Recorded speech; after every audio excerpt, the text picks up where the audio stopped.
Reka twinjire mu makuru y'ingenzi agezweho aka kanya n'abatindi yerekanye rukiye muri Repubulika Iharanira Demokarasi ya Kongo. Ndaza kwerekeza mu gace ka Walikale, ndaza kwerekeza Uvira nkubwire ibiri kuvugirwayo, ndaza kukubwira ibiri kuvugirwa hariya muri Bukavu, ndaza kukubwira by'umwihariko Walikale niho nshaka kuza gutinda, ndetse ndaza kukubwira AFC cyangwa se Colonel Nanga cyangwa se Sultani Makenga. Ndakubwira ibintu biri kuvugirwa hagati y'umutwe wa M23 ndetse na AFC ibiri kuba byahabera.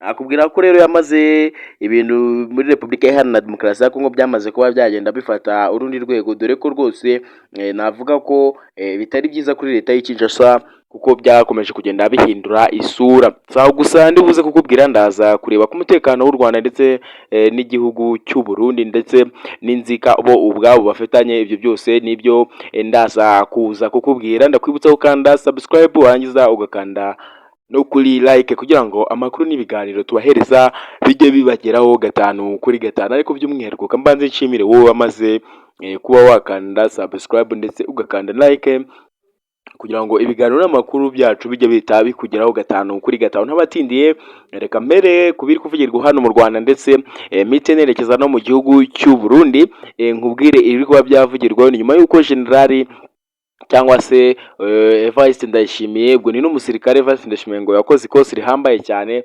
Ikibazo cyabo nuko baba babyibushye, nge nicyo mbangira.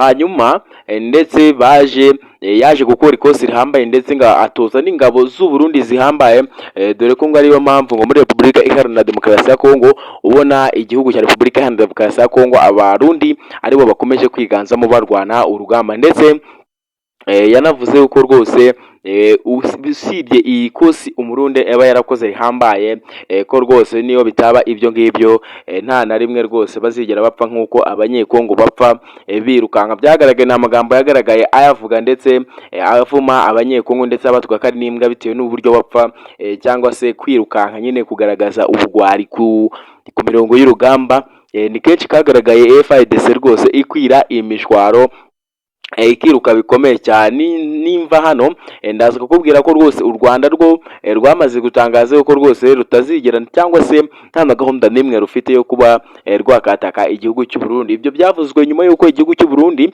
cyakomeje kugenda kirukanka isi yose ndetse gifite n'ubwo bacyahamutse kivuga yuko rwose u Rwanda rwamaze gupanga umupangu ndetse wanarangiye kose icyo bashigasha ari kwinjira mu gihugu cy'u Burundi, kugira ngo binjire mu gihugu cy'u Burundi rwose baya bahungabanya umutekano wacyo.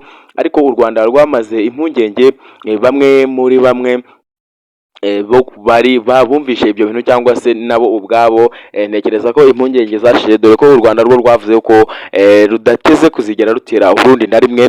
Nyuma y'uko Evariste Ndayishimiye yari yatangaje amagambo akomeye ndetse n'umugore we avuga yuko rwose umutekano cyangwa se amahoro, kubana mu mahoro, ibintu by'ubwo ko ari bibiri kugira ngo bibane mu mahoro bitazapfa gushoka, bitewe n'uko rwose ngo babaye babimye abagabo bagize uruhare mu ihirika cyangwa se mu kwica Nkurunziza wari uyoboye kino gihugu cya Evariste Ndayishimiye, kino gihugu cy'u Burundi. Umuperezida wari ukiyoboye Evariste Ndayishimiye atarajyaho rwose byakomeje kugenda bivugwa yuko rwose hari abanyarwanda ngo bakomeje cyangwa se babigizemo uruhare. Ibyo ngibyo rero byakomeje kuvugwa ndetse igihugu cy'u Burundi gikomeza kinabishimangira kivuga yuko rwose igihe Perezida wa Repubulika Paul Kagame atabasunikiye bano bantu rwose ngo babe babafata ndetse babazwe ibibazo bimwe na bimwe bigiye bitandukanye cyangwa se ibyo bakozwe babiryozwe, nta na rimwe rero ngo amahoro cyangwa se kubana neza mu mahoro kw'ibi bihugu kuzigera kubaho.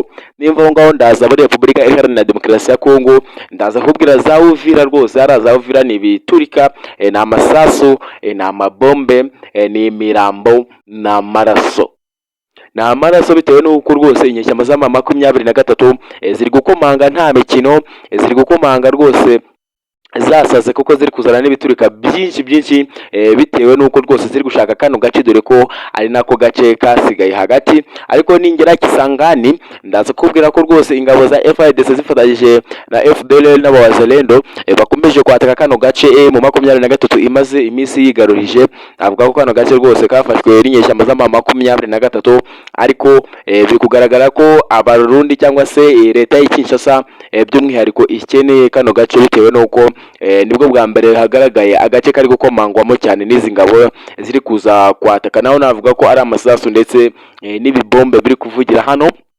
Ni nkunyarutsa nka kujyana muri Bukavu, ndaza kukubwira ko muri Bukavu rwose ibiri kuvugirwayo byo ni ibindi dore ko ingabo z'abarundi zamaze rwose kwasatira isaha n'isaha, rwose wajya kumva umuriro ngo urimo kwaka hariya Bukavu, ndetse n'umujyi utarigeze wakwamo umuriro, dore ko inyeshyamba za M23 zahafashe rwose zitirukanse, ndetse byagaragaye inyeshyamba za M23 zirimo, ariko navuga ko rwose aba basirikari b'abarundi bari gukomeza cyane basatira uyu mujyi.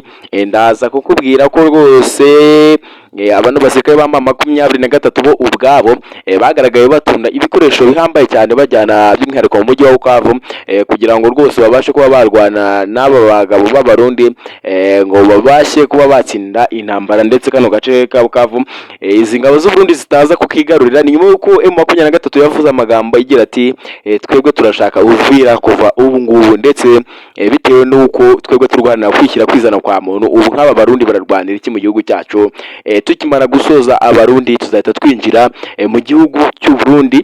Ikindi nakubwira mu gihugu cy'u Burundi, umutwe wa Leta Tabara wo ubwawo nawo wamaze kuba wakwihuza na M23, navuga ko byaba intambara yaba igiye gutangira. Nakubutsa ko ugomba gukanda subscribe, ugafungura inzogera, ugakanda like kugira ngo ibiganiro n'amakuru tujya dushyiraho bijye bibageraho, kandi niwumva iyi video uyikunze uyisharinge ku bandi.